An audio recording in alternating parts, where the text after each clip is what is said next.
Olá, terça-feira, 2 de agosto, estamos juntos iniciando mais uma edição do programa Assunto do Dia, aqui na tela da Rede Brasil de Comunicação, e que bom poder contar com o seu carinho e audiência de sempre. Hoje aqui no programa vamos falar sobre a inclusão social de pessoas com deficiência. E ainda vamos aprender a preparar um crepe de chocolate com chantilly e morango no quadro Receita do Dia. Tem também vagas de emprego no quadro A Vagas, notícias da internet, enquete do dia e muito mais. O programa hoje está imperdível. E a inclusão social é o conjunto de meios e ações que combatem a exclusão aos benefícios da vida em sociedade provocada pela classe social, educação, idade, deficiência, preconceito social ou preconceitos raciais. A inclusão das pessoas com necessidades especiais é uma forma de contribuir para a construção de uma sociedade mais justa e igualitária. Mas de que forma se constrói a inclusão? Será que você que está em casa pode ajudar nessa construção? Vamos saber com os nossos convidados de hoje. Estamos recebendo aqui no nosso estúdio para o nosso bate-papo o Bruno Mouri, ele que é advogado e presidente da Comissão de Defesa dos Direitos da Pessoa com Deficiência da OAB Pernambuco. Também vai reforçar esse bate-papo a Melícia Carvalho, procuradora do Ministério Público do Trabalho. Antes de iniciarmos o nosso bate-papo de hoje, vamos acompanhar uma reportagem com Joyce Fernanda.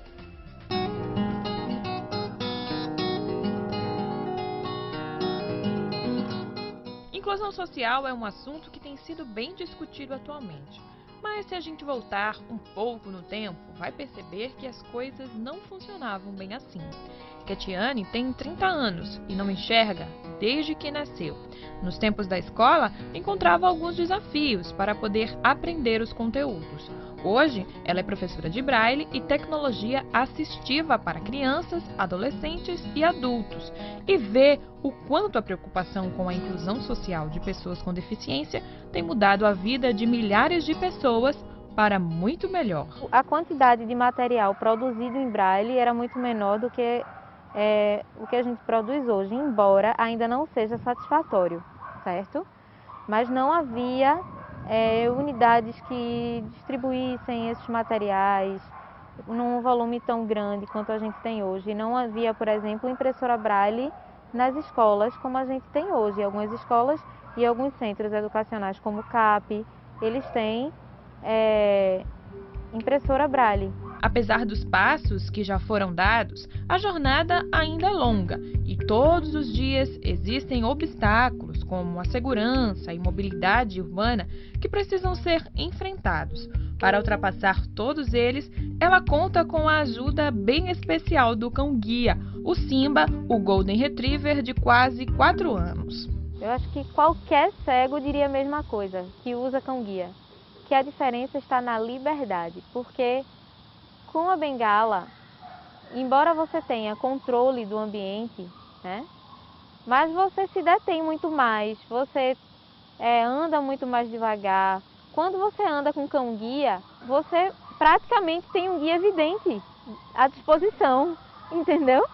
Você ir conservando o que é melhor, a sua liberdade, a sua autonomia, a sua independência, sem depender de ninguém. Para a professora, o que ainda precisa ser transformada é a consciência da população, que pesa bastante na hora em que tentamos conquistar uma sociedade igualitária e que respeita o próximo, independente das diferenças. A nossa maior barreira ainda continua sendo a atitudinal, ainda continua sendo a forma de pensar das pessoas. Enquanto isso não mudar, não adianta as tecnologias existirem, não adianta a criação de leis. O homem precisa mudar no seu interior. Para que um cachorro se torne um cão-guia, são observadas diversas características, entre elas o temperamento do animal. Mesmo sendo tão grandão assim, o Simba é um doce. No treinamento, que dura aproximadamente 2 anos, o cão passa por situações que ele vai encontrar na cidade. Rampas, orelhões, calçadas, placas, semáforos.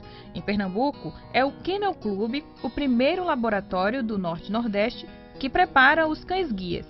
Ele começa o treinamento praticamente no início da idade dele.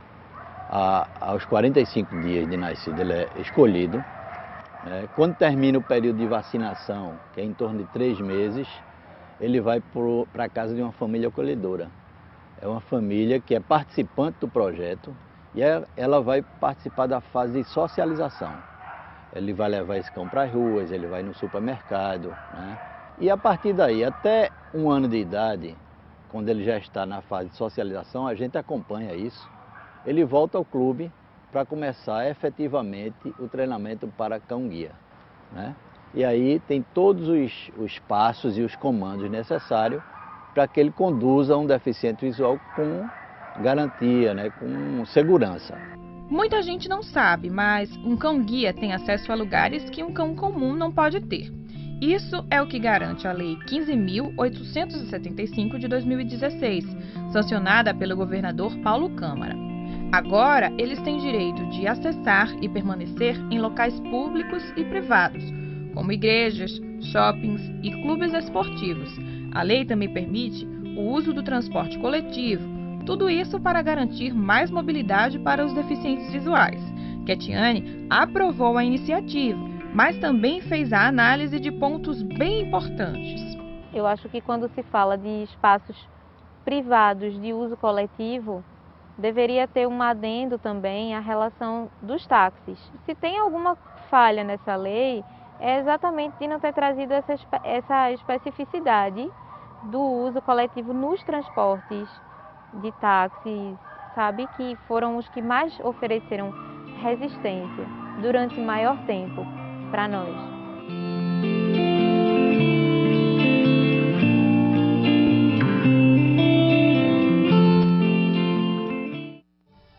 Bem, que belo exemplo aí da Ketiane, que bom que ela teve acesso, né, ao Kennel Club, teve acesso ao cão guia, mas será que todas as pessoas com deficiência também têm esse acesso? Como é que é feito esse acesso? Vamos falar muito mais sobre este tema no programa de hoje, mas antes a gente quer chamar você que está em casa, venha participar conosco aqui do programa Assunto do Dia. Como? Através da nossa enquete, você já pode responder a pergunta da nossa enquete. A pergunta é a seguinte: você acha que é uma realidade distante a inclusão de pessoas com deficiência? Você acha, não acha? Liga pra gente, participa. 3424-1977 é a nossa linha interativa. 3424-1977. Você pode ligar, responder a nossa enquete de hoje e também mandar alguma dúvida aqui para os nossos convidados. Essa dúvida também já pode ser enviada através da internet. Acesse lá a nossa fanpage, facebook.com/assunto do dia. facebook.com/assunto do dia é a nossa fanpage na internet. Sua dúvida também já pode ser enviada através do nosso WhatsApp. O número é o 994181206, 994181206. Você tem alguma dúvida? Pode mandar que daqui a pouquinho os nossos convidados eles irão te responder. E dados do IBGE revelam que 6,2% da população brasileira tem algum tipo de deficiência. A Pesquisa Nacional de Saúde, PNS, considerou 4 tipos de deficiências, né? Auditiva, visual, física e intelectual. Dentre os tipos de deficiência pesquisados, a visual é a mais representativa, atinge 3,6% dos brasileiros, sendo mais comum entre as pessoas com mais de 60 anos, né? As pessoas com deficiência auditiva representam 1,1% da população brasileira. O estudo mostra também que 1,3% da nossa população tem algum tipo de deficiência física. Mas vamos deixar agora os números de lado e vamos entender um pouco mais sobre este tema. Deixa eu dar aqui as boas-vindas aos nossos convidados de hoje. Bruno Mouri, seja muito bem-vindo aqui ao nosso programa. Obrigado, eu que agradeço. Queria também agradecer a participação da Melícia Carvalho. Seja muito bem-vinda aqui ao nosso programa. Obrigada, nós é que agradecemos discutir um tema tão importante. Um tema importante que leva à reflexão. Tivemos aí na reportagem um belíssimo exemplo, né, da Ketiane. Mas a gente poderia começar esse bate-papo falando sobre essa inclusão, né? Quais as principais lutas, os principais desafios dessas pessoas com deficiência? O que é que cabe ao poder público fazer, né? Vamos começar logo o nosso bate-papo falando sobre esses desafios. Quais os principais que a gente poderia pontuar? A Ketiane foi perfeita na fala dela final, quando ela diz que a principal barreira é a atitudinal. O que a gente precisa é justamente mudar essa consciência das pessoas, aqui falo também especificamente do mercado de trabalho, encarar essas pessoas como cidadãos com suas aptidões, com suas qualificações, recepcioná-las, ofertar a essas pessoas um ambiente inclusivo, enfim, tratá-las como cidadãs que têm direitos e deveres e efetivamente respeitar a dignidade delas. A gente falou também no início do programa, Bruno, 6,2% da população brasileira tem algum tipo de deficiência. É minoria, mas não é porque é minoria que a gente não precisa dar essa atenção cada vez mais redobrada, não é verdade? Muito pelo contrário, pelo fato de ser minoria que tem que ser realmente redobrada. Eu começaria dizendo que é muito importante que a gente tenha em mente que a nossa legislação, no que diz respeito ao direito das pessoas com deficiência, ela é bastante avançada, por incrível que pareça, uma das mais avançadas do mundo. O problema aqui mora exatamente no que a doutora acabou de falar, que é a atitude das pessoas, né? A gente tem que eliminar toda e qualquer barreira, e a primeira barreira, ela mora exatamente dentro da gente, né? A legislação, ela é avançada, sim. A lei de inclusão, que é uma lei de julho do ano passado, né, que entrou em vigência somente em janeiro desse ano, portanto bem recente, ela traz diversas garantias fundamentais à pessoa com deficiência, mas o nosso problema justamente mora na atitude de todos e também na impunidade. Né, naquilo que... Eu queria frisar que, embora a gente fale em 6,2%, a gente tem cerca de 20 milhões de pessoas. Não é um número pequeno. E a gente sabe que, por exemplo, uma parte muito pequena dessas pessoas estão no mercado de trabalho. Ao longo de 5 anos, conseguimos colocar 20% de pessoas no mercado de trabalho. Isso é muito pouco. E aí eu fico refletindo, assim, até que ponto a gente precisa ter leis, regulamentos, normas para garantir direitos que deveriam ser respeitados sem precisar dessa coação normativa do Estado, né? Enfim, a gente não avançou muito, não, eu acredito. Aqui em Pernambuco, como é que você avalia, Bruno? O Estado tem investido em políticas públicas para pessoas com deficiência ou está muito pouco, muito distante muito ainda? Pouco. O que a OAB enxerga em relação a isso é que há uma omissão do Estado. Nós temos algumas ilhas de bons exemplos. Tivemos uma coisa recentemente, por exemplo, só para citar um exemplo, pequena, mas que traz já um certo avanço. Por exemplo, praticamente todo o Brasil garantia 5% das vagas em concurso público para as pessoas com deficiência. Pernambuco, até dias atrás, garantia apenas 3%, 2%. Quando garantia, né? Quando garantia. E agora, finalmente, foi sancionada uma nova lei garantindo, a lei estadual garantindo que agora todo e qualquer concurso público deve garantir 5% das vagas. Estou dando um exemplo de algo que poderia ter sido feito há muito tempo e que não foi. E fora diversas outras coisas que a gente poderia citar. Na prática, quando o Estado ele descumpre, ou então quando a empresa, né, descumpre também essa lei de cotas, como é que funciona essa fiscalização? O que é que cabe de punição? Como é o trabalho da Procuradoria? A gente tem que lembrar que o Estatuto da Pessoa com Deficiência, né, que foi aprovado ano passado, em 6 de julho, entrou em vigor esse ano em janeiro. Mas a lei, que a gente chama Lei de Cotas, é a lei que está completando 25 anos esse ano, ou seja, no dia 24 de julho ela completou 25 anos. Explicando para o telespectador, é uma lei que obriga as empresas com 100 ou mais empregados a reservar de 2% a 5% dos seus cargos para pessoas com deficiência. Então, 25 anos depois, a gente constata que as empresas continuam sem sequer cumprir a lei. Só são, digamos assim, empregadas essas pessoas quando há uma fiscalização do Ministério do Trabalho e Previdência Social ou quando há ações civis públicas por parte do Ministério Público, quando deveria ser uma conduta espontânea.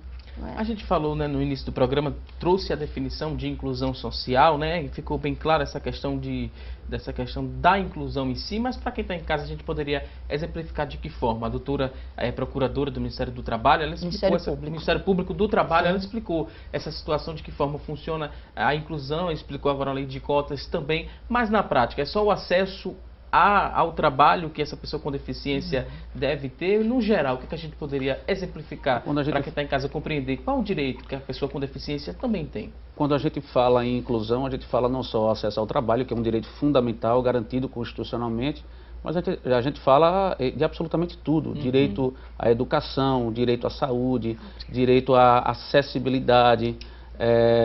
Nós temos, por exemplo, em relação ao direito à educação, nós temos, por exemplo, uma lei federal, que é a lei do autismo, que garante, por exemplo, que as escolas não possam cobrar valores adicionais para acompanhantes pedagógicos, por exemplo, aquelas crianças que precisem, por exemplo, de um apoio no âmbito escolar.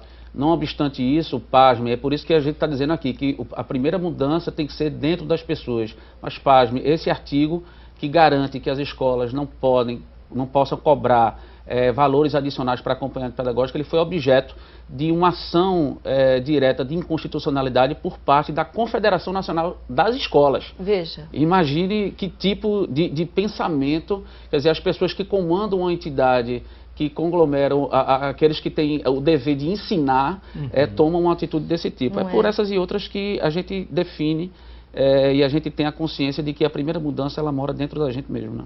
É difícil mudar comportamento, mudar essa cultura, né? Mas a gente tenta uma forma justamente conscientizar com o debate, com a informação.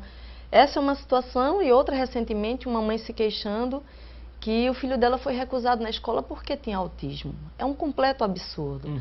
E outras formas de inclusão, ou seja, as nossas calçadas, as nossas avenidas. Certa vez a gente estava num debate e tinha uma pessoa com deficiência visual e ele dizendo que não consegue andar em Recife, não tem as calçadas, não tem os sinais sonoros. Não é? Você vai, digamos assim, para um debate, uma conferência, não tem um tradutor ali, não tem um intérprete de Libras. Ou seja, não se investe na mínima estrutura para realmente incluir essas pessoas. Incluir de uma forma efetiva. E não uma fantasia só para prestar contas socialmente. Na definição a gente falou, né, que a inclusão é o conjunto de meios e ações que vão combater ali a exclusão aos benefícios da vida em sociedade. Essa questão da inclusão, ela vai muito mais do que, por exemplo, o cumprimento de um número. A lei de cotas, por exemplo, ela define todo esse percentual que as empresas devem seguir, mas não basta colocar o trabalhador com deficiência ali para estar dentro da empresa mesmo. Tem que ter acessibilidade para esse trabalhador, tem que ter todas as condições para que o trabalhador possa exercer em igualdade de condições com outros o seu mistério. Não basta simplesmente cumprir um número, tem que haver efetividade daquilo que a gente chama de garantia fundamental, de direito fundamental que é previsto no artigo 1º da Constituição Federal. Né? Eu ainda bato na tecla que eu acho um absurdo a gente ter que ter uma lei que obriga a cumprir. A empresa, ela gasta mais tempo, os empregadores de uma forma geral, gastam mais tempo tentando se justificar e buscar escusas para não cumprir. Quando cumpre por ocasião de uma fiscalização ou de uma ação do Ministério Público, pouco tempo depois já arranja uma forma de botar esse deficiente para ser dispensado. Mas eu quero até frisar que a lei, a gente chama de Estatuto da Pessoa com Deficiência, o que é de Lei Brasileira de Inclusão, mas é a mesma coisa. Ela trouxe um avanço, porque infelizmente quando a gente não consegue de uma forma mais, digamos assim, no debate, na conscientização, aí tem que vir um elemento da coação. A lei, lembrando aos empregadores e às empresas, que agora, a partir da Lei Brasileira de Inclusão, que é o Estatuto da Pessoa com Deficiência, negar trabalho, recusar emprego, recusar promoção a uma pessoa com deficiência é também crime. Então vamos atuar em todas as esferas. Não consegue empregar, entra com a ação, pede uma indenização, de lá já pede, remete as cópias para ser apurada a conduta criminal, para ver se a gente consegue, enfim, porque eu acho um completo absurdo a gente ter que endurecer as leis para mudar o comportamento das pessoas, quando deveria ser uma questão de vontade, né? Agora a gente vai a um rápido intervalo, daqui a pouquinho tem mais assunto do dia. Você tem alguma dúvida sobre este tema? Liga pra gente, participa. 3424-1977 é a nossa linha interativa. Vamos a um rápido intervalo e até já!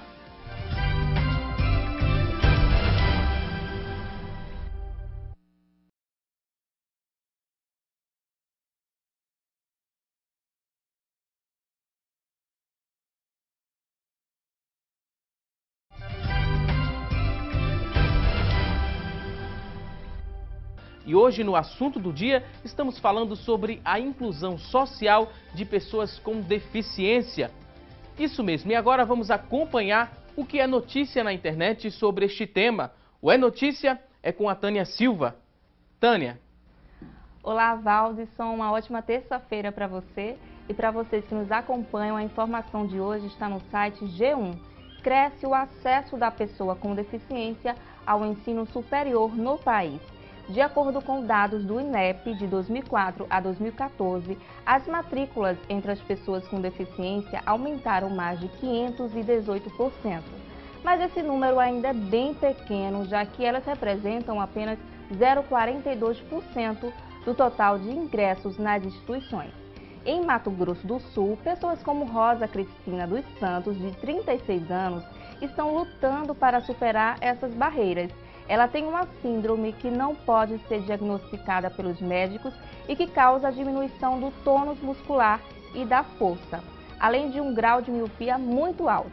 Mesmo com essa dificuldade, ela conseguiu concluir a pós-graduação em psicopedagogia e trabalha há mais de 10 anos no centro especializado em reabilitação da Associação de Pais e Amigos dos Excepcionais em Campo Grande. Tá aí um ótimo exemplo. Agora a gente volta ao estúdio com Valdson Balbino. É com você.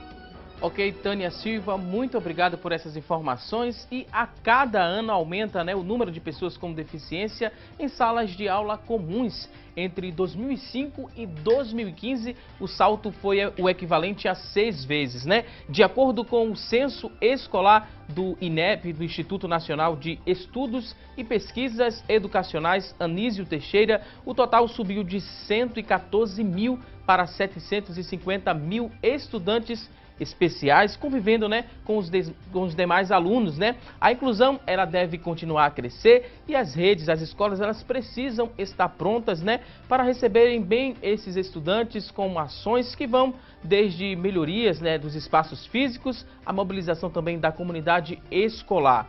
Aqui no Brasil, essa visão se consolidou com a criação em 2008 da Política Nacional de Educação Especial, né? Na perspectiva da educação inclusiva. Vamos saber mais um pouco nesse bloco sobre essa questão da inclusão das pessoas com deficiência nas escolas. É preciso fazer algumas mudanças estruturais e preparar essa escola para a inclusão, doutor Bruno? Precisa sim, eu acho que precisa ter políticas públicas para que os profissionais da educação sejam preparados para saber incluir, né? Existe muito esse discurso da inclusão, mas na prática a gente sabe que esse discurso ele não se apresenta, não se apresenta de forma efetiva, né? Seja nas escolas privadas, seja nas escolas públicas. Nós temos algumas escolas privadas, por exemplo, no Recife, que são tidas como referência, e quando a gente vai conhecer de perto, a gente sabe que existem muitas falhas. E a inclusão nas escolas, elas acabam sendo meio que, digamos assim, tabeladas, ou seja, um percentual por cada sala, para a inclusão. A gente entende o lado do empreendedor, aquela pessoa que resolveu empreender no mundo da educação privada, mas a gente sabe também que a gente não pode limitar essas vagas do jeito que tem sido limitadas nas escolas privadas do Recife, especialmente. Na prática, né, a escola deve estar pronta para receber o aluno com deficiência antes dele chegar, ou então esse aluno precisa chegar para que a escola venha descobrir suas necessidades? Como é que funciona essa questão na prática? Na verdade, a gente começa por aí, começa pela educação. Só podemos ter um cidadão no futuro pleno em toda, digamos assim, a sua esfera, se começarmos na infância. É claro que não só as escolas públicas como as privadas investirem no ambiente escolar, tornando-o inclusivo, como é ter rampas, é ter salas espaçosas, é ter banheiros acessíveis, mas e principalmente capacitando os professores e os ajudantes de sala, não é? Discutindo o tema em sala de aula para que aquele aluno que tem deficiência não sofra bullying na sala de aula, sabe? E por que eu digo que o elemento principal é a educação? Porque quando a gente chega na vida adulta, a gente diz assim, por que tão pouco o número de pessoas nas universidades? Porque não tiveram a educação de base. Como é que elas entram na universidade? Como é que elas ingressam no mercado de trabalho? Algumas empresas alegam justamente isso, porque na prática, o que acontece? Quando a gente chega na questão profissional, só são ofertadas às pessoas com deficiência o que a gente chama assim de trabalhos com menores complexidades, os mais simples, né, os que pagam menos. Mas por quê? Porque não temos pessoas qualificadas no mercado de trabalho. Mas, graças a Deus, esse número tem mudado. Vemos muitas pessoas, não só na educação infantil fundamental, mas pessoas na faculdade, se pós-graduando. E isso vai também desmistificando essas barreiras que eles colocam. E essas turmas que têm alunos com deficiência, elas devem ser menores ou deve obedecer o padrão da escola Não, mesmo. obedecer o padrão normal, não existe esse tipo de limitação e nem deve existir. O ideal é que essas pessoas com deficiência possam conviver com as pessoas que não tenham deficiência e o contrário. Porque, veja, as pessoas com deficiência aprendem muito com as pessoas que não têm deficiência, mas pode ter certeza, e aí eu lhe digo como pai de uma pessoa com deficiência, que as pessoas que não têm deficiência aprendem muito mais com aquelas que têm a deficiência. A inclusão, ela, por incrível que pareça, ela é indo e voltando. Claro. E a participação da família é extremamente importante nisso. Inclusive a própria legislação, a lei de inclusão fala que é dever de todos, da sociedade, não é só do poder público, Não. é dever dos pais, é dever de absolutamente todos, da iniciativa privada, é dever de todos nós, enfim, a inclusão. É importantíssimo isso, não pode segregar, não é verdade? Se ele está sendo colocado ali é para justamente usufruir daquele ambiente na sua normalidade, que é isso que tem que ser tratado, com normalidade. O que vai precisar, às vezes, de um apoio acessório, em termos de um recurso material, um assento diferenciado, é só para ajudar a superar as barreiras físicas e arquitetônicas. Mas a comportamental, não, ela tem que ser estimulada, essa convivência, né? A escola também ela não pode estabelecer o número X de aluno por turma, né? Vou aceitar tantos alunos com deficiência em determinada turma. Isso não pode acontecer de forma alguma. De forma alguma, isso é terminantemente proibido, mas infelizmente na prática é o que tem acontecido. Acontece muito, né? Eu estava falando da participação da família, quero, se você me permite, dar uma notícia aqui. Nós da OAB remetemos, através do presidente Rony Duarte, que é extremamente sensível a esse assunto. A defesa dos direitos das pessoas com deficiência é um dos pilares da gestão de Rony. E Rony, junto com a nossa comissão, todos nós da OAB, remetemos um ofício para o gabinete do governador, apenas sugerindo, a OAB é um órgão de classe, ela não é um órgão, enfim, estatal, mas ela pode fazer sugestões, como qualquer um pode fazer, e a gente remeteu para o governador do estado uma sugestão de uma alteração no estatuto do servidor público estadual, para que aqueles servidores que tenham filhos ou dependentes com deficiência possam ter a redução da sua jornada, sem prejuízo dos seus vencimentos, para que possam acompanhar seus filhos e os seus dependentes em terapias, em tudo, porque a participação da família, ela é fundamental e ela vai definir o futuro dessa criança.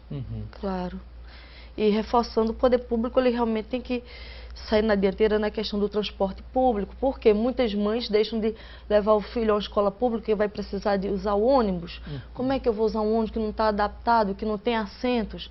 A sociedade se educar, né? Recentemente tivemos um episódio que o deficiente não podia sentar porque uma pessoa que não tinha deficiência estava no assento dele. Então, é uma série de ações e tem que ser feitas por todos para poder a gente conseguir esse objetivo. Quando a escola se comporta dessa forma, né, estabelecendo um número X de alunos com deficiência em uma determinada sala, qual o pensamento? Seria que pode comprometer a qualidade do ensino ali daquela turma? Ou é por puro preconceito? Preconceito. Eu, sinceramente, procuro respostas a esse, não encontro. É uma mistura de preconceito com irresponsabilidade e tudo. Agora, nós temos o dever também de denunciar quando a gente encontra esse tipo de situação. O Ministério Público Estadual, ele é um canal para isso, né? Exatamente.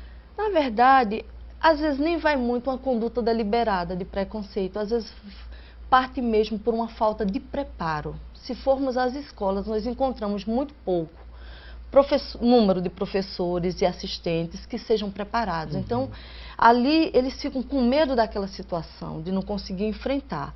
Mas isso aí tem que ser ultrapassado, não é? Tem que ser ultrapassado, tem que ser encarado, tem que ser discutido e tem que ser investido.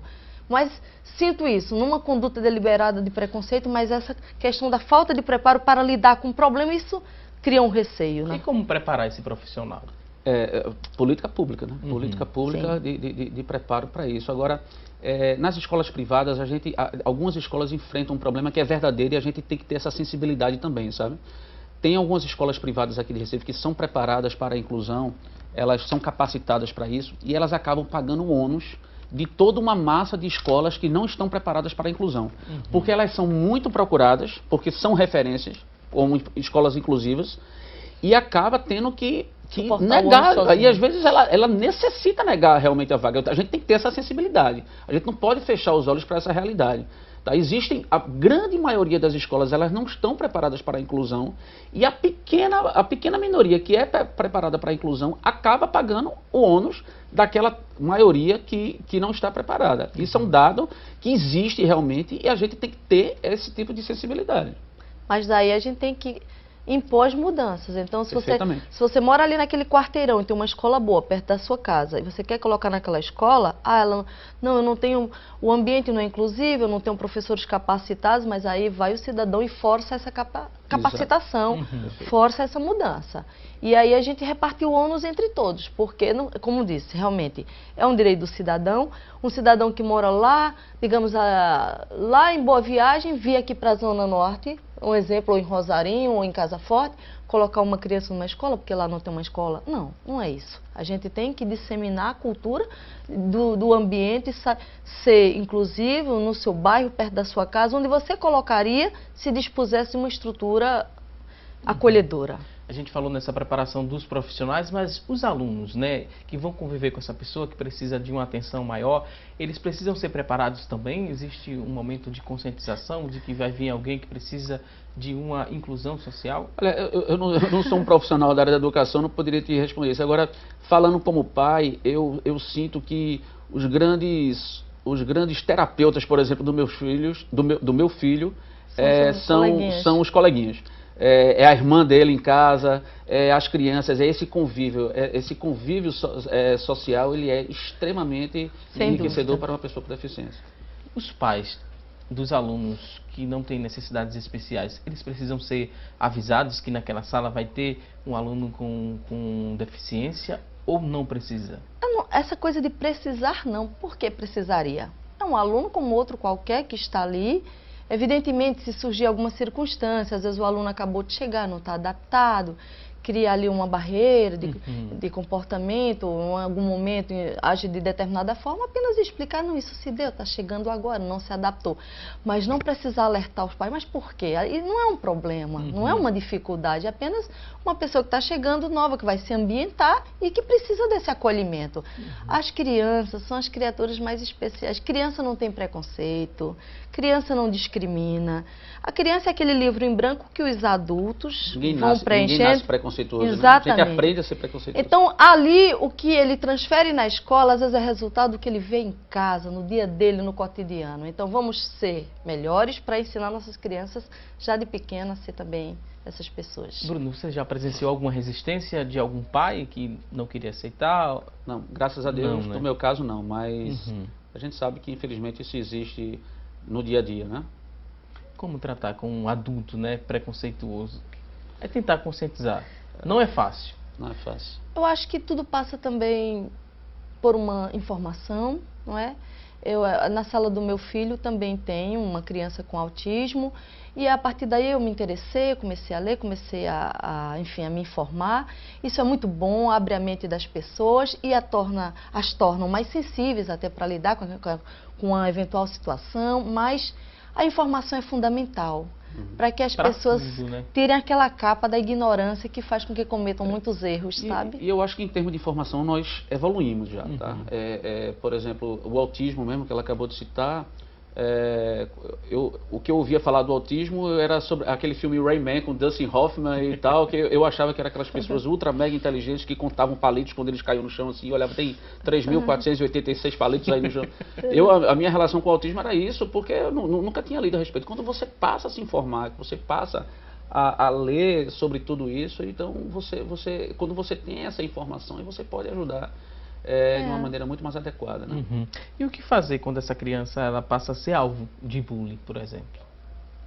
Por favor, não é? A escola ela tem que estar atenta, não só essa, como qualquer outra criança, em identificar situações e já adotar as providências no sentido de não deixar que aquilo, enfim, cresça, se agigante. E não é só a escola, como eu falei. A escola ela é parceira na educação, a família ela tem um papel fundamental de chegar para suas crianças e de dizer o que é certo, o que é errado, enfim, falar sobre essas condutas e não permitir que exista uma situação como essa. E a avaliação desse aluno deve ser igual aos demais? A avaliação nas atividades, Como é que funciona eu acho na prática, Bruno? Augusto, mais uma vez, eu não sou um profissional da Tem mais educação, experiência. mas assim, o currículo ele há de ser adaptado a depender do grau de deficiência Eu acho que essas de cada questões um. são melhores avaliadas por um psicopedagogo, que tem uma formação, porque ali ele vai definir alguns critérios ou alguns parâmetros que sejam aceitáveis, que devam ser perseguidos. A gente voltando a falar agora, você destacou essa questão do transporte público, né? Que existe muito essa resistência, né? De querer respeitar aquele espaço que é reservado à pessoa com deficiência.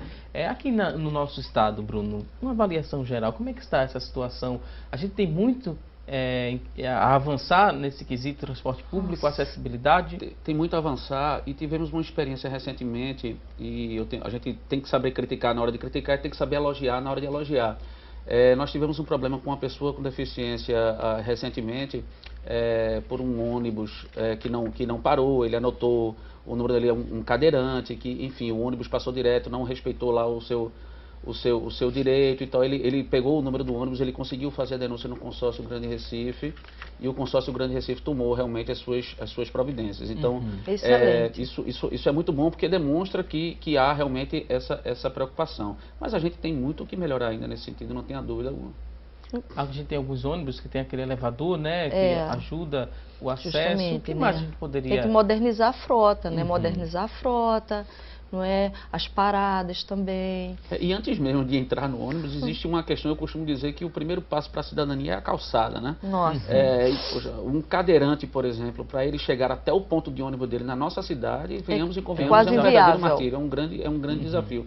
Então, a questão do transporte ela tem que ser observada, mas antes disso, a questão da própria mobilidade urbana, né? Que está muito difícil, né? Acessibilidade.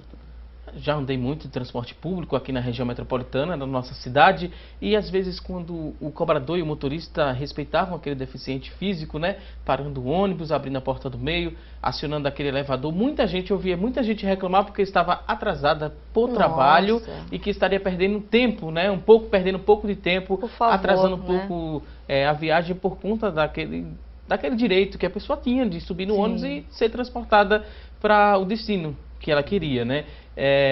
Isso me chamava muita atenção quando eu via essas pessoas reclamando, né? Vamos perder tempo. Que perder tempo, minha gente? Vamos pensar no próximo. É falta de sensibilidade, é falta de educação, é não se colocar no lugar do outro, não é?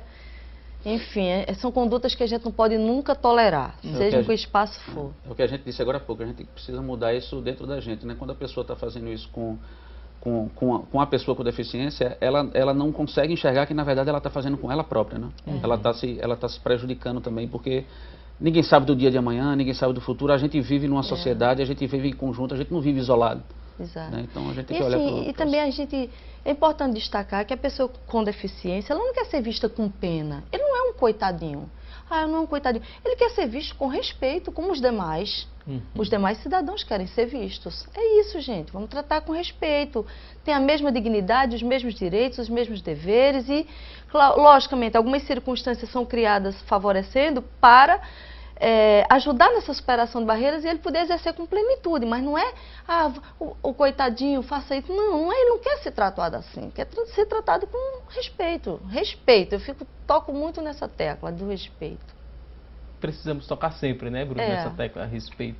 É o mínimo. É o mínimo. Respeito e educação é o mínimo. O resto, as pessoas vão fazendo um trabalho para poder também irem evoluindo, porque o comportamento das empresas, o comportamento das escolas, o comportamento dos empreendimentos, das lojas, dos shoppings, etc., eles são o somatório do comportamento das pessoas. É o que somos. Exato. A gente está batendo nessa tecla, né, da educação, da conscientização, de mudar dentro da gente. Mas tem uma coisa que a gente também não pode abrir mão, sabe? Que é a questão da punição. Porque a impunidade no nosso país, a certeza de que nada vai acontecer comigo se eu fizer isso e aquilo outro, é o que faz com que as coisas também funcionem como funcionam. Quando a gente vê um exemplo, por exemplo, na política nacional que está aí, todo mundo vê a Lava Jato, essas coisas que a gente vê pessoas poderosas sendo punidas, a gente começa, isso reverbera de uma forma extremamente positiva. Infelizmente. Pois é, mas a punição... haver isso. Precisa haver punição para que as coisas também mudem. Então não adianta ter uma legislação extremamente avançada, como eu disse no início aqui do programa, que tem, e temos mesmo, uma das mais avançadas do mundo, em termos de defesa do direito da pessoa com deficiência, mas se não há o cumprimento dessa norma, fica por isso mesmo, ela vai virar letra morta, vai ficar ali na parede, você vai olhar para ela todo dia e não vai acontecer nada. Então, na verdade, a gente precisa punir aquelas pessoas que não cumprem com os ditames que estão lá na lei da inclusão. Até que cheguemos a um patamar ideal de que, né, de não precisar fazer uso desses instrumentos. Agora, não tenha dúvida que a conscientização ela é mais importante do que a própria punição. Mas eu entendo que para o nosso país, para o estágio de conscientização que o nosso país está, uma sem a outra, ela não funcionará.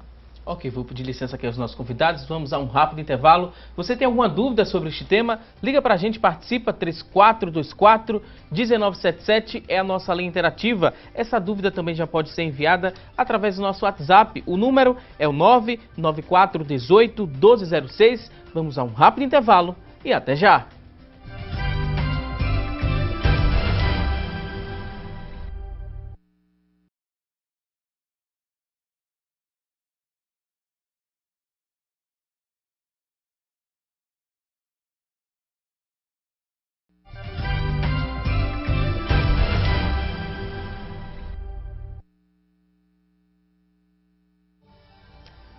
Voltamos com mais assunto do dia aqui na tela da Rede Brasil de Comunicação e nesse bloco do programa vamos falar sobre a inclusão de pessoas com deficiência no mercado de trabalho, né? E a inclusão de pessoas com deficiência é, ao mesmo tempo, um desafio, uma necessidade e uma grande oportunidade para as empresas. Aqui no Brasil, a chamada Lei de Cotas de 1991, ela estabelece a obrigatoriedade de que as empresas com 100 ou mais empregados, elas preencham uma parcela de seus cargos com pessoas com deficiência, né? A porcentagem ela varia de acordo com a quantidade geral de funcionários, com no mínimo 2% e o máximo de 5%, no caso 5% para organizações a partir de 1.000 colaboradores, né? Mas, independentemente da obrigatoriedade, esse processo de inclusão tem uma série de impactos, tanto do ponto de vista social quanto econômico. E vamos saber quais são esses impactos agora com os nossos convidados que estão nos auxiliando a entender e entender muito bem sobre este tema, né? Sobre essa inclusão das pessoas no mercado de trabalho. Do ponto de vista social, quais os principais impactos que a gente poderia destacar? Sem dúvida, né? Você, enfim, colocar uma pessoa com deficiência no mercado de trabalho é você trazer não só um benefício para aquela pessoa que vai exercer sua cidadania, mas como para todo o seu entorno. Existe a lei, como você mencionou, que é com empresas com 100 ou mais empregados, que devem cumprir esta cota. A lei, no último 24 de julho, como disse antes, completou 25 anos, mas infelizmente é preciso deixar bem claro aqui, a lei não é cumprida. Toda vez que há uma ação fiscalizatória por parte dos auditores fiscais do trabalho, ou inspeções por parte do Ministério Público, nunca encontramos nas empresas o quadro preenchido com a cota que lhe é aplicável. Elas só vêm a preencher ou quando são autuadas ou quando são demandadas judicialmente.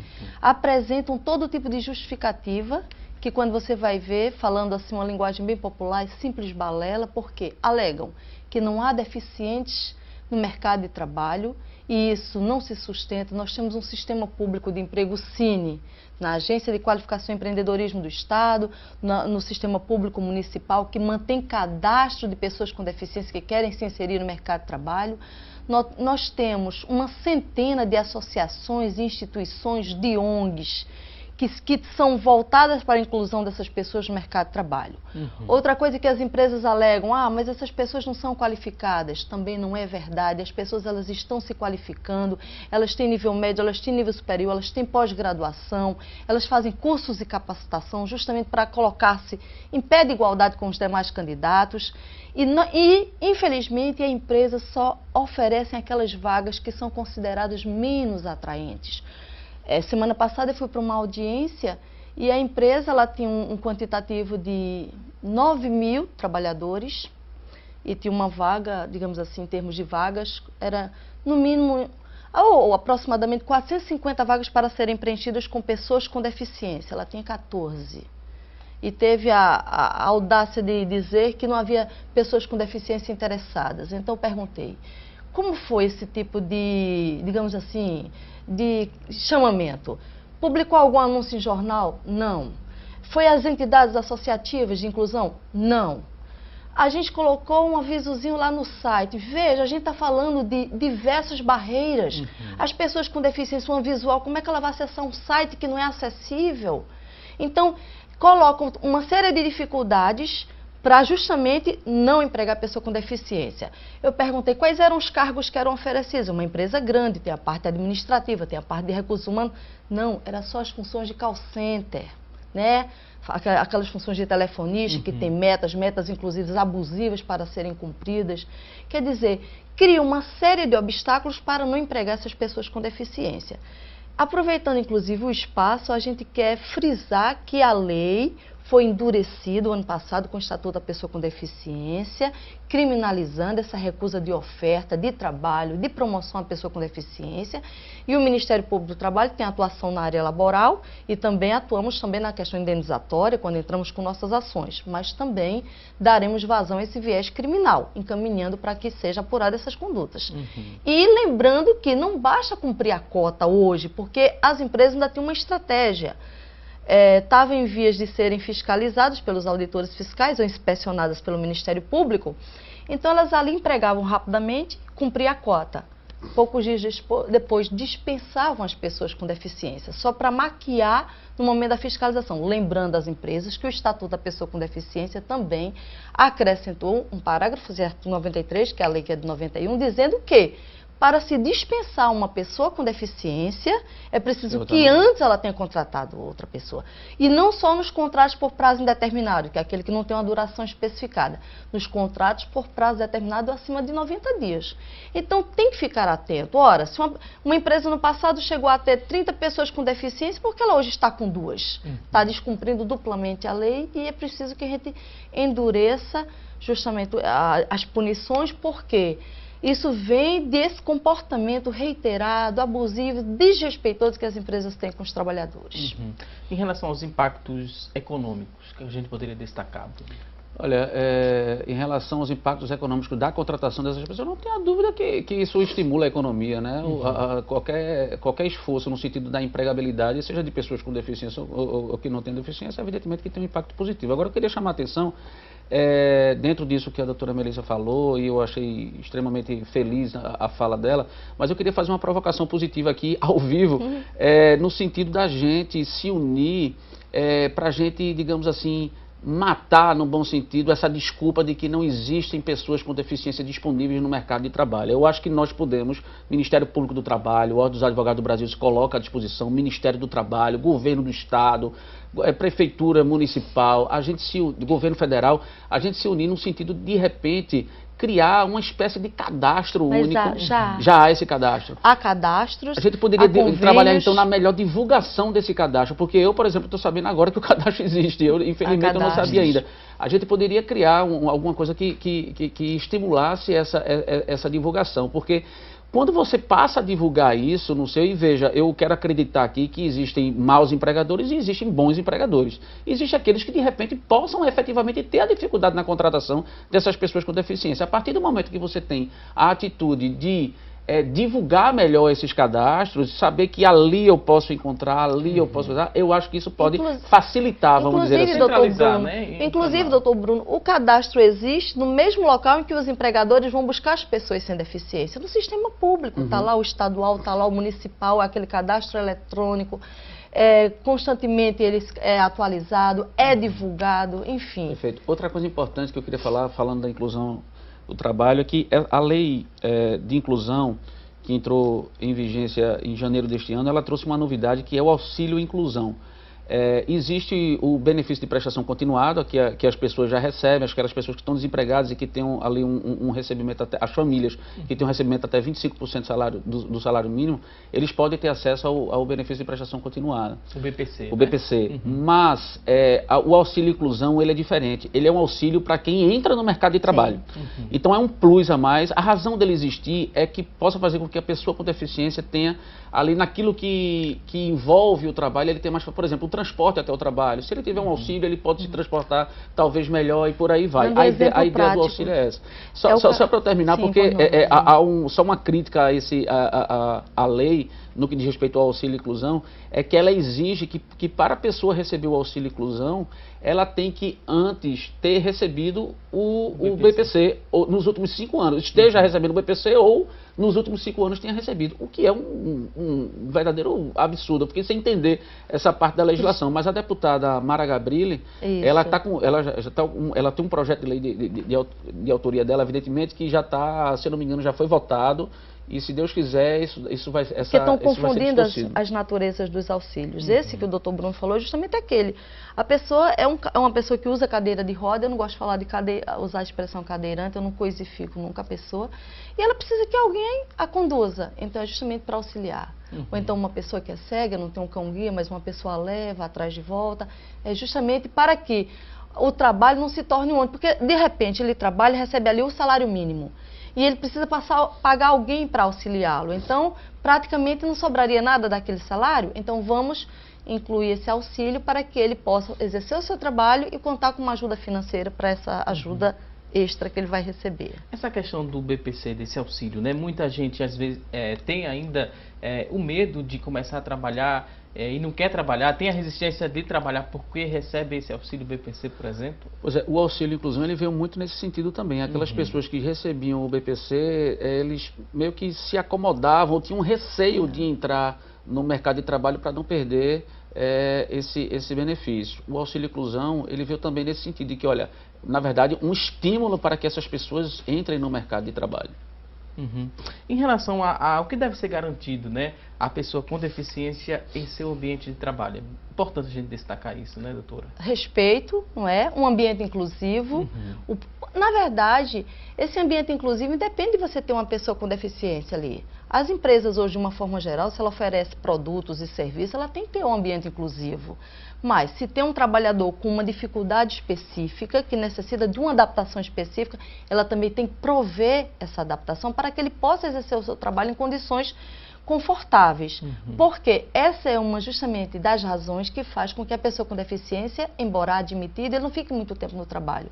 Porque muitas empresas trazem o trabalhador, mas o ambiente é totalmente inóspito, então exercer o trabalho se torna muito difícil para ele, ao ponto de preferir abandoná-lo, né?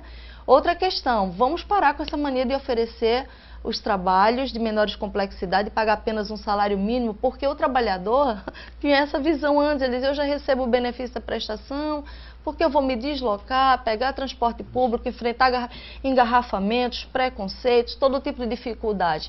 E a gente nota que já é um comportamento deliberado da empresa para que não seja mesmo atraente aquele trabalho. Ofereça a vaga de emprego atraente, não é verdade? Em relação à questão salarial também, os salários sempre são mais baixos. São. Existe também essa diferença? Isso é a fato. Pessoa exerce uma função que um próximo exerce também, sem necessidades especiais, ele ganha menos? Na prática, os salários realmente são mais baixos, mas não há de ser. Não há essa distinção na mesma função. O que eu estou querendo dizer aqui, no conjunto de tarefas, sempre oferecem aquela que o salário é menor. Isso é fato, a estatística mostra. Agora, se são duas pessoas que servem cafezinho, não há uma diferença entre elas. Trabalho de igual valor, com a mesma produtividade, com o mesmo tempo de serviço, não pode haver qualquer tipo de distinção. Seria uma dupla discriminação, seria uma dupla terrível. Discriminação, exatamente. Em relação para quem está em casa, né, nos acompanhando, tem alguma dúvida ou vê alguma empresa descumprindo, né, essa lei, não garantindo esse ambiente agradável para essa pessoa com deficiência, de que forma esse colega de trabalho ele pode procurar uma ajuda? Às vezes a pessoa com deficiência pode ter, não sei se medo de chegar a denunciar. De que forma eu posso ajudar o meu próximo que está ali no meu ambiente de trabalho, está sofrendo preconceito, ou essa lei não está sendo cumprida à risca? Eu devo procurar quais órgãos, por exemplo? Eu acho que, em princípio, as empresas elas têm canais internos, com recursos humanos, uma ouvidoria, enfim, às vezes até um funcionário ali do setor de RH que está à disposição. Acho que o trabalhador leva a demanda para a empresa inicialmente. Acho que a gente tem que ir direto ao empregador, mostrar que está passando por aquela dificuldade, sugerir a solução que entenda razoável. Não obtendo resultado, procura o sindicato da categoria, porque o sindicato pode fazer essas reuniões, enfim, tentar buscar essas melhorias. Não conseguindo, procura as instituições, né? O Ministério Público do Trabalho, que vai tomar as medidas para investigar, enfim, tentar resolver, ou administrativamente ou judicialmente aquela situação, ou a Superintendência Regional do Trabalho e Emprego. A empresa é nova, né? Chegou a se encaixar ali no perfil com mais de 100 funcionários e ela vai começar a cumprir a lei de cotas. O que é que ela deve saber? Qual deve ser o primeiro passo para que ela tenha êxito ao cumprir a lei de cotas? Divulgar as suas vagas, não é? Fazer um recrutamento efetivo, publica anúncios em jornais, vai a essas entidades, vai ao sistema público de emprego, atrás desses cadastros, procura essas entidades que a gente encontra uma centena só aqui em Pernambuco, enfim, vai com vontade que consegue. Eu conheço um jornal que a gente abriu uma investigação, aliás, um jornal não, uma rede de hotéis aqui, e aí antes da audiência, as advogadas me procuraram e disseram, não, realmente a gente... É uma questão do RH e a gente queria saber, em termos de uma sugestão, para que na audiência realmente administrativa a gente já venha com alguma solução.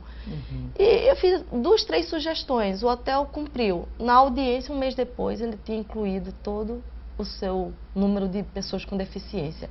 E disse apenas que com a publicação de um anúncio, no jornal de grande circulação, que nós temos aqui alguns, no mínimo 3, no domingo. Colocou em 2 domingos seguidos, no 3º domingo já estava com o número de pessoas lá. Quando se quer fazer, se consegue, Sim. né? Basta ter esse Eu resumo desejo, que é ter esse vontade, a vontade. ter vontade. Existe muito essa confusão também de oferecer essas vagas por puro assistencialismo? Existe isso por parte da empresa? Não. Ou é pouco? Na verdade, hoje... Queríamos nós que as empresas oferecessem por alguma razão, mesmo que fosse menos nobre. Na verdade, elas nem sequer oferecem, assumem a conduta de não oferecer e ainda procuram justificativas que, nossa, são constrangedoras. O oferecimento é para cumprir a cota, geralmente, né? E aquilo que a gente estava falando antes, não basta cumprir a cota, né? O trabalhador não deve ser tratado como um número, né? Tem que ser cumprido, mas uma vez ingressando no emprego, tem que haver toda a estruturação para que aquele trabalhador, a quebra de toda e qualquer barreira, para que aquele trabalhador possa desempenhar o seu trabalho normalmente, da mesma forma que os outros trabalhadores. Ok, vou pedir licença aqui aos nossos convidados, a gente vai a um rápido intervalo. Você que está em casa, tem alguma dúvida sobre este tema, liga para a gente, participa, 3424-1977 é a nossa linha interativa, você pode ligar, mandar sua pergunta aqui no próximo bloco, os nossos convidados irão te responder. Vamos a um rápido intervalo e até já!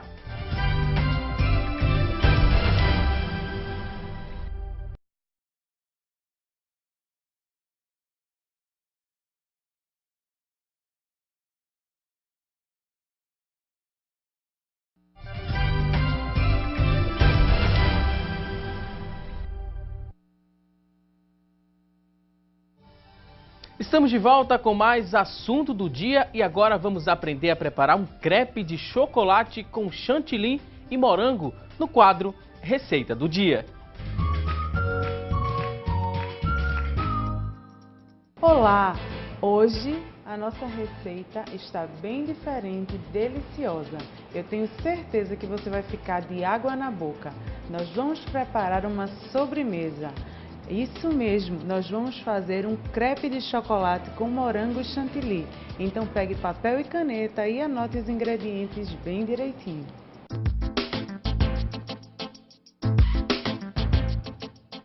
Para a receita de hoje, nós vamos precisar de 1 xícara de leite,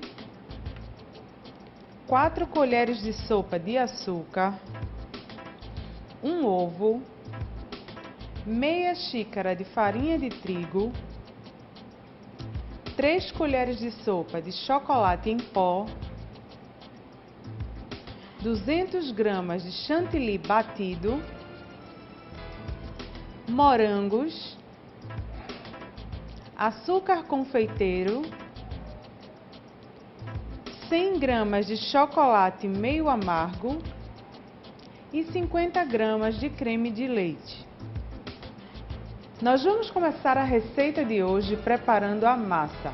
Num recipiente vamos colocar o leite, o ovo, o açúcar, a farinha de trigo e para finalizar o chocolate em pó. Agora nós vamos bater tudo com a ajuda de um fouet.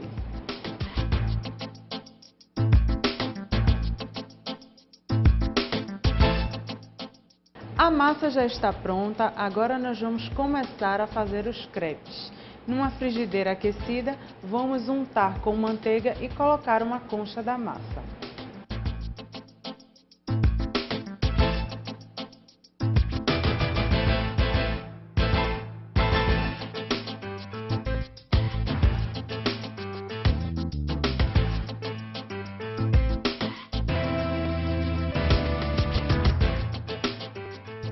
Após preparar os discos, da massa do crepe, nós vamos começar a montagem.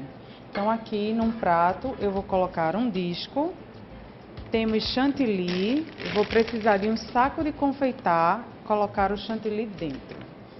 Em seguida vamos cortar os morangos em 3 e vamos colocar por cima.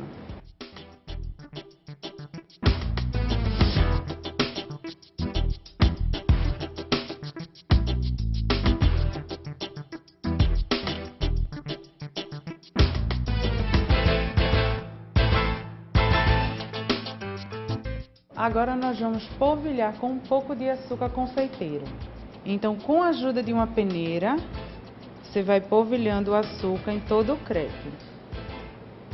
E para finalizar, nós vamos preparar a calda. Com o chocolate já derretido, nós vamos acrescentar o creme de leite e misturar.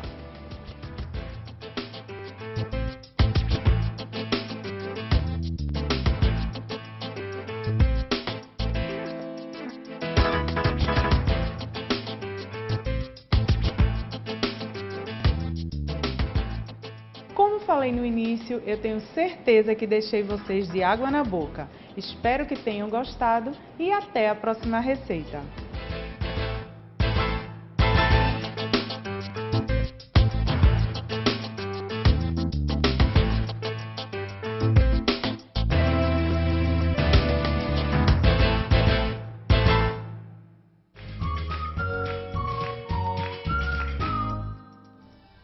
Pois é, Luciana Luna, para reforçar essa sua certeza aqui, os nossos convidados, eu também fiquei com água na boca, vocês ficaram com água na boca Sim, também. claro. Achei que ia ser servido ao final do programa. Seria uma ótima. Olha a dica, Luciana Luna, mais uma vez, muito obrigado por sua participação aqui no nosso programa. Você que está em casa perdeu algum detalhe desta receita, não se preocupe que assim que terminar esta edição do programa Assunto do Dia, vamos disponibilizar na nossa fanpage. Você acessa facebook.com/assunto do dia, acessa lá na internet e você vai ter o vídeo com essa receita na íntegra. Luciana Luna, mais uma vez, muito obrigado por essa parceria aqui no nosso programa. E por falar em coisa boa, vamos acompanhar agora as oportunidades de emprego no quadro Há Vagas.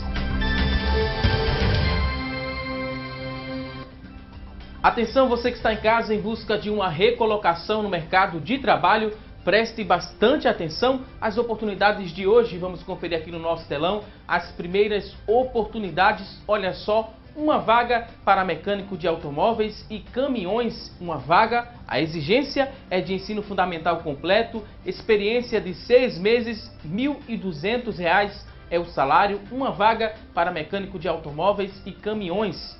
Vamos conferir juntos mais oportunidades. 7 vagas para ajudante de obras. A exigência é de ensino fundamental completo, experiência não exigida, salário R$ 922,50. Lembrando que essas 7 vagas elas são exclusivas para pessoa com deficiência. Vamos conferir juntos aqui mais oportunidades. 30 vagas para porteiro. A exigência é de ensino fundamental completo, experiência não exigida, R$ 880 é o salário. E a observação que essas 30 vagas elas são exclusivas para pessoas com deficiência. Você que está em casa se interessou por uma dessas vagas, elas são do Sistema Público de Emprego, Trabalho e Renda, que fica localizado na Avenida Rio Branco, número 155. O telefone para contato 3355-2900, 3355-2900. Muito boa sorte para você que está em busca de uma recolocação no mercado de trabalho. E agora a gente vai seguir com o programa respondendo as dúvidas que chegaram através da nossa linha interativa 3424-1977 é a nossa linha interativa. Vamos conferir juntos aqui a primeira dúvida que chegou, a da Luciane Lopes, ela que é de Casa Amarela. A dúvida é a seguinte: tem um filho que tem uma paralisia cerebral e é cadeirante.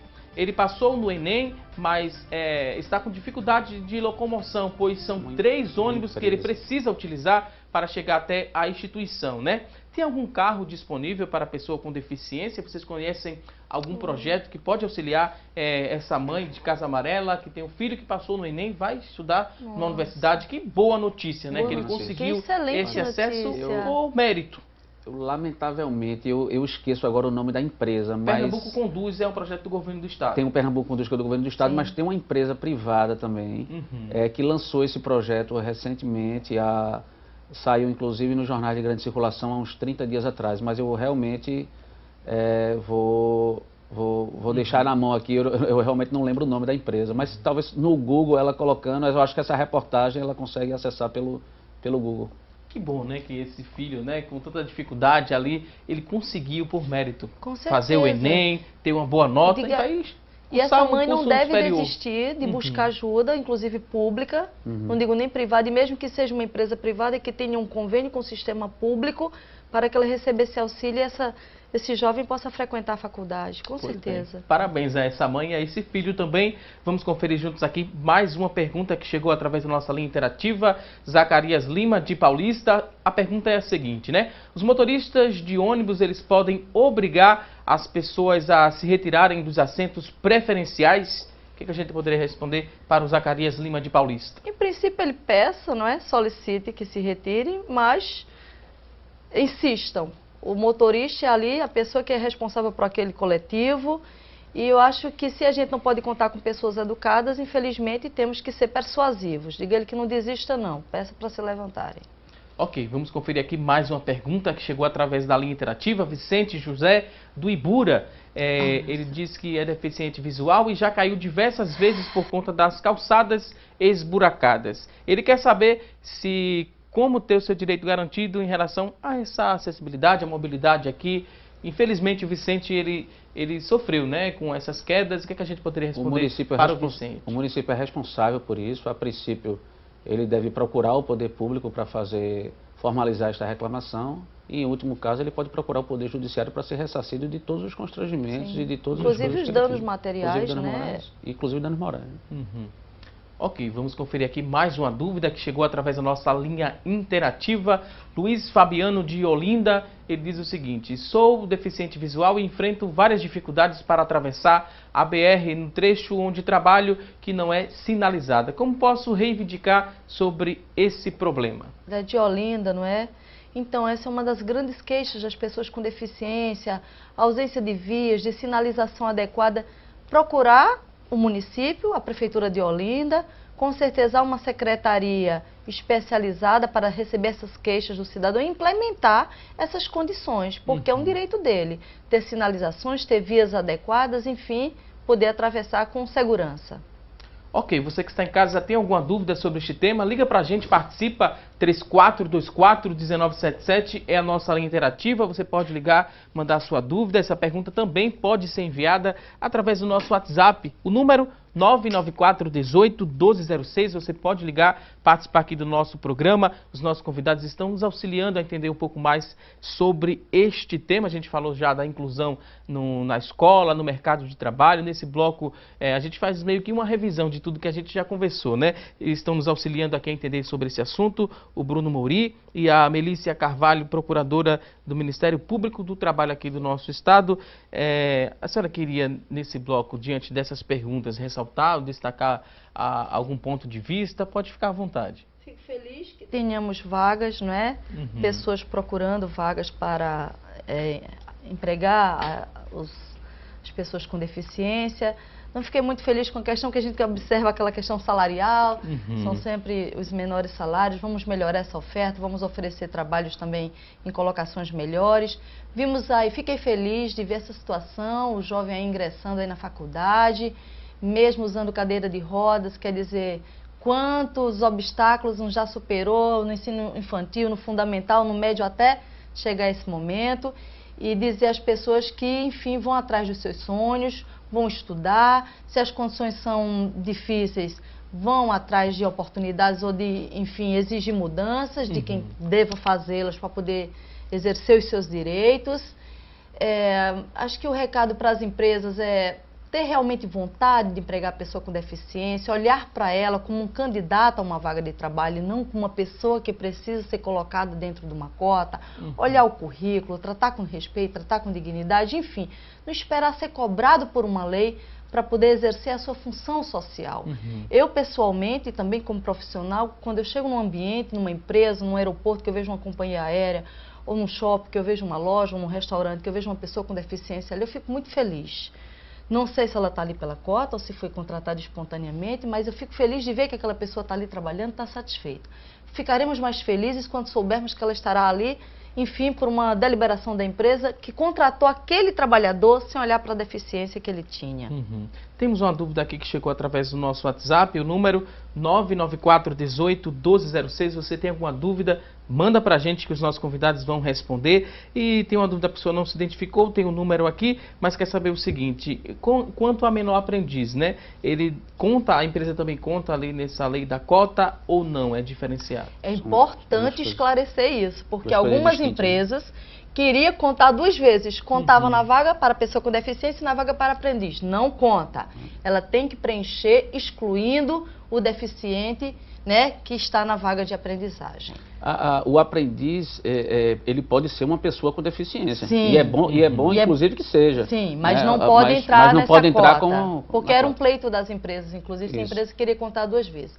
Com relação à aprendizagem, que é uma coisa importante, que ela vai dos 14 aos 24 anos, então uma forma também do jovem se inserir no mercado de trabalho. Em relação à pessoa com deficiência, é importante lembrar que há duas exceções e são positivas. Porque o contrato de aprendizagem ele tem uma duração máxima de 2 anos. Essa duração máxima não se aplica à pessoa com deficiência, então ele fica um tempo maior. Nem a limitação de idade, então pode ser com qualquer idade. É interessante que a empresa ela desenvolva ações ali na prática para a integração de todos os profissionais, seja com deficiência ou sem deficiência. O que a gente poderia ressaltar dessas... É importantíssimo isso e, inclusive, previsões no regulamento, no regulamento interno da empresa, inclusive no que diz respeito às atitudes referentes ao combate ao assédio moral, que é muito comum nos dias atuais no ambiente de trabalho, evitando o bullying ou coisas desse tipo. Isso tudo a empresa ela pode constituir um documento, geralmente é um regulamento interno, um regramento interno que é aprovado pelos trabalhadores, de preferência com a participação do sindicato, para que isso passe a ter uma força documental mesmo, que seja norma entre as partes e que possa ser cumprido. Temos algumas dúvidas aqui no nosso WhatsApp. O Joaquim Santos, de Surubim, ele diz o seguinte: trabalhei em uma empresa há 18 anos e fui demitido. Tenho 52 anos e ainda estou sem emprego, né? Ele diz que tenta ocupar uma vaga em outras empresas, mas não consegue por conta da idade. Como é que ele pode recorrer dessa situação? Da idade? Isso, ele é deficiente, mas aí está com outra dificuldade também por conta da idade. Olha, diga ele que não desista, que insista, que vá a esses sistemas públicos, faça o seu cadastro, que vá a essas organizações, coloque o seu nome. E no ato da entrevista também ficar atento para saber se a não contratação se dá por esse critério discriminatório, seja a deficiência ou seja a idade. Porque se ficar demonstrado que as empresas estão deixando de contratá-lo por conta de um desses fatores, ele depois também pode entrar com ação contra essa empresa para ser ressarcido dos danos materiais e morais decorrentes dessa conduta discriminatória. Temos aqui também mais uma participação. Cristiane Oliveira, de TGPO, ela disse que só conhece uma escola que oferece curso de Libras, né? Que é a linguagem de sinais. Sim. Ela quer saber se existe algum projeto ou algumas ações que ofereçam esse tipo de serviço para ajudar as pessoas com deficiência auditiva, e a gente reforça a importância, né, desses cursos. Tanto para professores quanto para pessoas que trabalham com pessoas com deficiência. Muito importantes, devem ser oferecidos continuadamente. Ela é de que cidade? Daqui de Recife? Deixa eu voltar aqui a mensagem, era de TGPO. TGPO, o bairro, não é isso? E, enfim, a população ficar atenta, cobrar do sistema público esse tipo de capacitação, mas deve ser sim ofertado continuadamente. A Associação das Pessoas com Deficiência Visual de Pernambuco, eles têm convênios com algumas entidades. Eu sugiro que ela procure essa associação e se informe lá. Ok, você tem alguma dúvida, pode mandar para a gente, os nossos convidados vão te responder através do nosso WhatsApp, 994 18 1206, é o nosso WhatsApp, você pode mandar essa dúvida, mas antes de responder mais perguntas, eu vou pedir licença aqui aos nossos convidados, para a gente conferir agora o resultado da enquete de hoje. A pergunta foi a seguinte: você acha que é uma realidade distante a inclusão de pessoas com deficiência? 60% das pessoas que ligaram e participaram disseram que sim, que ainda é uma realidade distante a inclusão, e 40% das pessoas que ligaram e participaram disseram que não. Queria muito agradecer a sua participação aqui no nosso programa, você que ligou e respondeu a nossa enquete. Nosso programa agora está chegando na reta final. Queria muito agradecer a participação dos nossos convidados, Bruno Mouri, advogado e presidente da Comissão de Defesa dos Direitos das Pessoas com Deficiência da OAB Pernambuco. Muito obrigado por sua participação. O espaço agora está aberto para as considerações finais. Pode ficar à vontade. Não, eu agradeço e queria parabenizar vocês, porque quando a gente fala que as barreiras existentes, das principais barreiras existentes, a atitudinal é a maior delas, ou seja, aquilo que está dentro da gente, é muito bom a gente ver programa como esse de vocês, que traz informação aí para os telespectadores, porque, como dissemos durante o programa, informação é tudo. Eu quero crer que um dia chegaremos a ver aqui, doutora Melissa, exemplos como de uma empresa no Canadá, por exemplo, que 60% dos seus trabalhadores são autistas, e outros exemplos como a Defensoria Pública do Estado de Pernambuco, que recentemente, mesmo sem ter uma lei regulamentando ainda, uma lei específica regulamentando, ela concedeu a uma mãe que é servidora pública estadual, a defensora pública estadual, ela concedeu a redução na jornada de trabalho para essa defensora, para que ela tivesse tempo de cuidar do seu filho com paralisia cerebral. Então são exemplos como esse que a gente precisa, e são exemplos como esse que a gente deve propagar. Mais uma vez, doutor Bruno, muito obrigado por sua participação. Doutora Melícia Carvalho, muito obrigado por sua participação também. Doutora Melícia é procuradora do Ministério Público do Trabalho aqui de Pernambuco. Sim. Mais uma vez, muito obrigado. O espaço agora está aberto para as considerações finais. Pode ficar à vontade. Nós também agradecemos a oportunidade, porque o Ministério Público, ele também, enfim, dá muita importância a essas ações que a gente chama de educativas, de preventivas.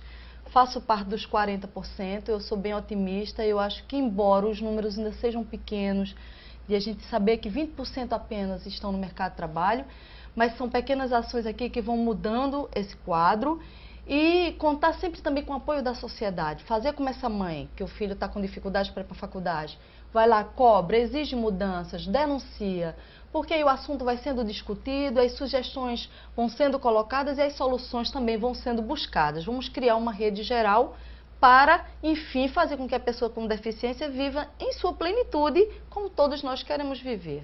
Ok, mais uma vez, muito obrigado pela participação aqui dos nossos convidados. Queria agradecer a você que ligou e participou do nosso programa. Muito obrigado pelo seu carinho e audiência de sempre. Não se esqueça, teremos um novo encontro amanhã, ao vivo, a partir das 9h30 da manhã, aqui na tela da Rede Brasil de Comunicação. Um forte abraço e até lá!